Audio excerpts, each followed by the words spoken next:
baits come in 3 different sizes. We got a 3, 4, and a 5. The 3 I use a lot just for search baiting. It's good when I got around the grass or in winter time when the bait's small. A lot of shad dying, I like to use it to yo-yo. 4-inch search as well also, but it takes and it's got a little faster fall, so I like it more spring. But as soon as the post spawn gets here, I switch over to the 5. It's the real big one.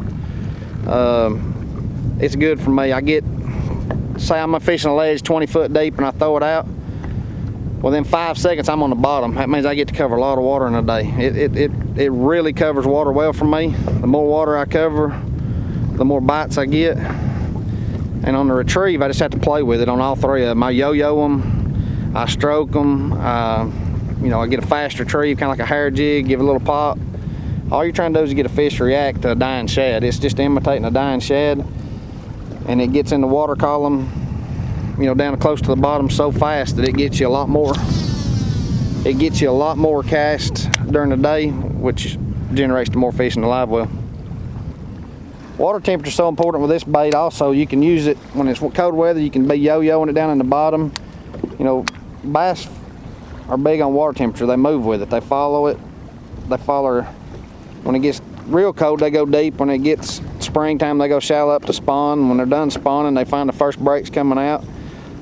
And water temperature is the key to all that. They spawn when it's in the low 60s. They move deep when it's 70. If you get to the boat ramp and it's 70 degrees, you can figure you're gonna catch them on a ledge somewhere. It's always good to start looking with this bait right here. When the water gets 70 degrees and you find post spawn fish first piled up, you can wreck them 2 at a time. I mean, we were catching 2 at a time on it this year. It was fun.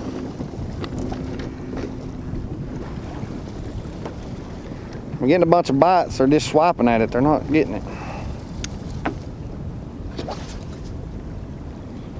Speed of your presentation when the water temperature changes? Yeah, when the water temperature is warm like it is now, water temperature is probably in the 80s today. I tend to move it a lot faster, just try to get that reaction strike.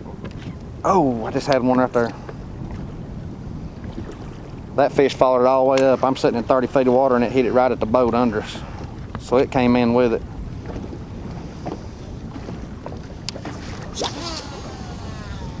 You find these fish and you get them fired up though, they bite good. I mean, this is like 4 casts in a row right here. It's like I said, when it goes down as fast as it goes down, you can get right back in the strike zone so fast. It just clicks them off. Before you know it, you got you a good limit. And then you're working on big 'em.